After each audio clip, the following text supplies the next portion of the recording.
तुमच्या नावे सुटलेले पैसे तुमच्या खात्यापर्यंत जातात, 1 रुपया हलत नाही. मग आमच्या सरकारने असं तुमचं काय वाटोळ केलं सांगा.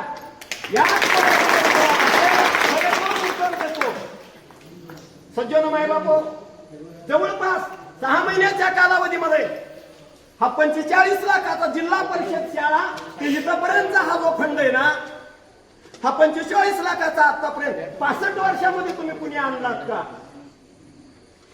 काही माणसं म्हणत होती मला, महाराज इथला चिखल कधी काढता? चिखल आम्ही नाही काढलं, गाव स्वच्छ केलं ते आमच्या संभाजी भैयांनी केलं. पण आम्ही एकटंच गाव नाहीये, लाखोच्या संख्येनं घेऊन आम्ही सर्वस्व त्यांच्या पाठीशी आहोत. एवढंच नाही, अखिल वारकरी विश्वमंडळ यांच्या पाठीशी आहे. कारण धर्मसत्ता आणि राज्य सत्तेसाठी आम्हाला निलंगेकर साहेबांचंच घर हवंय. बाकी आम्ही कोणाची भीड धरत नाही. एवढं बोलून मी माझे 2 शब्द पूर्ण करतो.